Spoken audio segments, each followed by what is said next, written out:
સામાન્ય રીતે તમારે મુસાફરી કરવી હોય ને તો તમારે ઘણા બધા દસ્તાવેજોની જરૂર પડતી હોય છે, પરંતુ એમાંથી સૌથી મહત્વનો દસ્તાવેજ છે પાસપોર્ટ. પાસપોર્ટ વગર તમે ક્યાંય પણ મુસાફરી નથી કરી શકતા, એટલે કે દેશની બહાર ક્યાંય મુસાફરી નથી કરી શકતા હોતા. પરંતુ હવે ઘણી બધી વખત એવું થતું હોય છે કે તમારો પાસપોર્ટ ખોવાઈ જાય અથવા તો ચોરાઈ જાય. હવે આવી સિચ્યુએશનમાં કરવાનું છે શું, એ જો તમને નથી ખબર તો આજનો વિડીયો તમે પૂરો જોઈ લેજો, તમને બધી જ માહિતી મળી જશે. Hello, ladies and gentlemen. This is your captain speaking.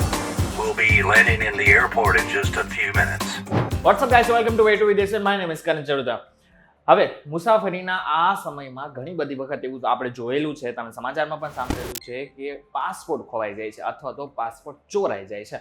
હવે થોડાક ઇઝી સ્ટેપ દ્વારા તમે તમારો પાસપોર્ટ પાછો પણ મેળવી શકો છો. હવે કઈ રીતના, એની વિશે વાત કરી લઈએ. સૌથી પહેલા તો તમારે ફરિયાદ નોંધાવવાની છે. તમારો પાસપોર્ટ જ્યારે ખોવાઈ જાય અથવા તો ચોરાઈ જાય તો તમારે સૌથી પહેલા પોલીસ સ્ટેશને પહોંચવાનું છે અને તમારે FIR નોંધાવવાની છે. આ બાદ પોલીસ સ્ટેશનમાં તમારા પાસપોર્ટ અને રહેઠાણ પ્રમાણપત્રની ફોટોકોપી સાથે રાખવાની રહેશે. જો તમારી પાસે પાસપોર્ટની નકલ નથી તો તમે નજીકની પ્રાદેશિક પાસપોર્ટ ઓફિસમાં જઈને આધાર કાર્ડની મદદથી પાસપોર્ટની નકલ પણ મેળવી શકો છો.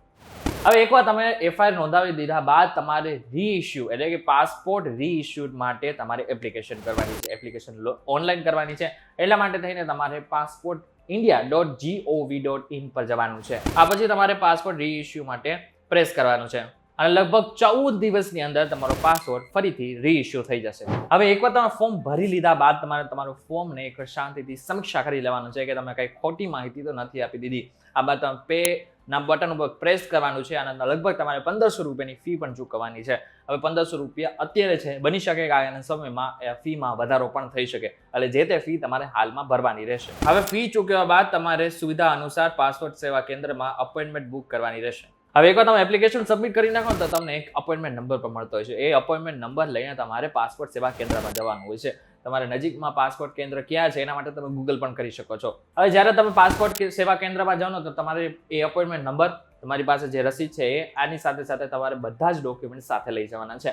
તમને આ સાથે જ તમને ટૂંક સમયની અંદર તમારો નવો પાસપોર્ટ પણ આપી દેવામાં આવશે. પણ આ બધું થઈ છે શું કામ? કારણ કે આપણે થોડીક બેદરકારી દાખવીએ છીએ. સામાન્ય રીતે જોવા જઈએ તો મોટા ભાગે પાસપોર્ટ ખો એ ઘણી બધી ગંભીર બેદરકારીમાં આવતો હોય છે. એટલા માટે થઈને થોડુંક આપણે બહાર જઈએ તો આપણે પાસપોર્ટને સંભાળીએ, કારણ કે ઘણી બધી વખત એવું પણ થતું હોય છે કે વિદેશમાં જઈને પાસપોર્ટ ખોવાઈ જાય ત્યારે ઘણી બધી તકલીફોનો સામનો કરવો પડતો હોય છે. એટલા માટે થઈને પહેલેથી જ પાસપોર્ટને મહત્વનો દસ્તાવેજ સમજીને પોતાની સાથે તો રાખો, પણ એની સાથે સાથે એને સંભાળીને પણ રાખો.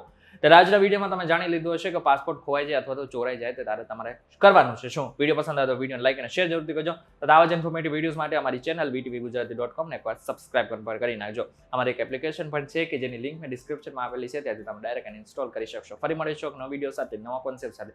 ત્યાં સુધી મને રજા આપો. નમસ્કાર.